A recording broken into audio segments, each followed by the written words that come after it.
மனைவி சேர்ந்து வாழ மறுத்ததால ஆத்திரத்துல மாமியார குத்தி கொலை பண்ணியிருக்காரு இங்க ஒரு கொடூர மருமகன். நோய்வாய்ப்பட்ட தாய்க்கு உதவியாயிருந்த மகள் மேல வந்த கோபம்தான் இந்த கொலைக்கு காரணமா? விருதுநகர் மாவட்டம் சிவகாசி அடுத்துள்ளது விஸ்வநத்தம் பகுதி. தீப்பெட்டி போல நேர்த்தியாக அடுக்கியிருந்த ஒண்டி கொடுத்தன வீட்டில்தான் அரங்கேறி இருக்கிறது அந்த பயங்கரம்.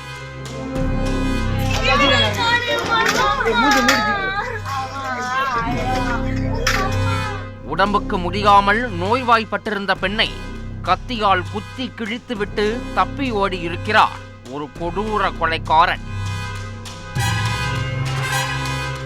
தாயை இரத்த வெள்ளத்தில் பார்த்த மகள் கதறி அழுது கொண்டிருக்க சம்பவ இடத்திற்கு விரைந்து வந்த போலீசார் வீட்டில் தீவிர சோதனையில் ஈடுபட்டிருந்தனர். பெட்ஷீட்டில் சுற்றப்பட்ட பெண்ணின் சடலத்தை ஆம்புலன்ஸில் ஏற்றி பிரேத பரிசோதனைக்காக அனுப்பி வைத்திருக்கிறார்கள். கனத்த இதயத்தோடு நின்றிருந்த பெண் போலீசாரிடம் நடந்ததை விவரித்துக் கொண்டிருந்தார். அவனே சொல்லுவான், உங்க அம்மா கொண்டாதான் நீ வருவேன், இல்லைன்னா வரமாட்டேன் அப்படின்னு. அதாவது பொண்ணுட்டா போயிட்டான், அப்பதானே நான் வருவேன், இல்லைன்னா வரமாட்டேன். கொல்லப்பட்டவர் வீரமணி. 47 வயதான இவரது கணவர் பல ஆண்டுகளுக்கு முன்பே இறந்து விட்டார். இவருக்கு மாரீஸ்வரி என்ற மகளும் ஒரு மகனும் இருக்கிறார்கள். கணவனை இழந்த நிலையில் வீரமணி ஒண்டிக்கட்டையாக பட்டாசாலையில் வேலை பார்த்து 2 பிள்ளைகளையும் படிக்க வைத்திருக்கிறார். மகன் பள்ளியில் படித்து வரும் நிலையில் மகள் மாரீஸ்வரி பஞ்சாலையில் வேலை பார்த்து வந்திருக்கிறார். அப்போது தனது தோழியின் மூலமாக அறிமுகமானவர்தான் காளிதாஸ். ராமநாதபுரத்தைச் சேர்ந்த காளிதாஸ் மாரீஸ்வரியுடன் பணியாற்றிய தோழியின் உறவினர். இதனால் மியூச்சுவல் ஃப்ரெண்டாக இணைந்த காளிதாஸ் மாரீஸ்வரியிடம் அடிக்கடி செல்போனில் பேசி காதல் வளர்த்திருக்கிறார். இருவரும் ஒரு கட்டத்தில் திருமணம் செய்து கொண்டு கணவன் மனைவியாக மாறி இருக்கிறார்கள். காதல் திருமணத்திற்கு பின் இருவரும் தனி குடித்தனம் சென்றிருக்கிறார்கள். 2 வருட காதல் திருமண வாழ்க்கை இனிமையாகவே நகர்ந்திருக்கிறது. இந்த தம்பதிக்கு 1 வயதில் குழந்தையும் உள்ளது. இந்நிலையில்தான் சில மாதங்களாக காளிதாசின் நடவடிக்கை மாரீஸ்வரிக்கு பிடிக்கவில்லை.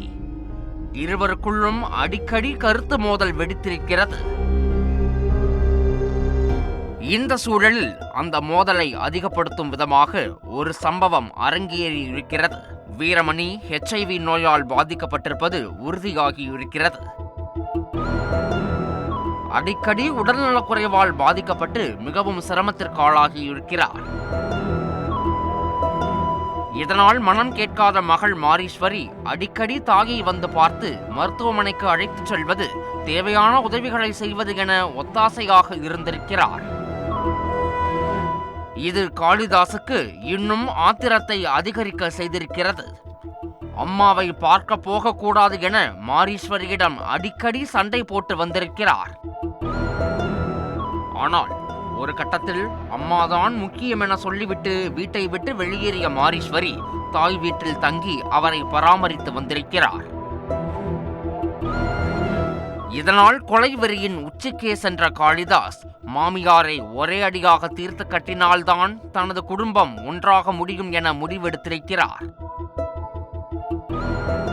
அதன்படியே சம்பவத்தன்று மாமியாரின் வீட்டிற்கு வந்த காளிதாஸ் அங்கு தனியாக இருந்த வீரமணியை கொடூரமாக குத்தியும் வெட்டியும் சிதைத்துவிட்டு தப்பி ஓடி இருக்கிறார். சத்தம் கேட்டு ஓடி வந்த அக்கம் பக்கத்தினர் வீரமணி இரத்த வெள்ளத்தில் பிணமாக கிடப்பதை பார்த்து போலீசாருக்கும் வேலைக்கு சென்றிருந்த மாரீஸ்வரிக்கும் தகவல் கொடுத்திருக்கிறார்கள். இந்த சம்பவம் குறித்து வழக்கு பதிவு செய்த போலீசார் தப்பியோடிய காளிதாஸை மடக்கி பிடித்து கைது செய்து சிறையில் அடைத்திருக்கிறார்கள்.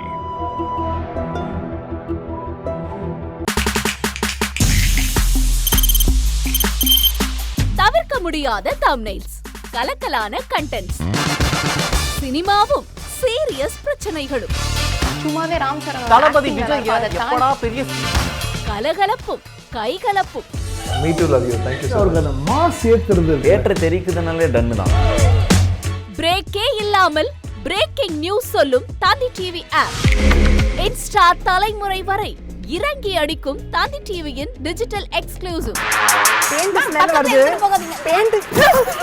பாடி காமிச்சிங்க. அதை விட மோசம். இல்ல பாடி காமிச்சிங்கன்னா அது இன்னும் வெரி பேட். தந்தி டிவி ஆப்பை இலவசமா டவுன்லோட் செய்யுங்க. ஃபாலோ பண்ணுங்க, சப்ஸ்கிரைப் பண்ணுங்க, என்ஜாய் பண்ணுங்க.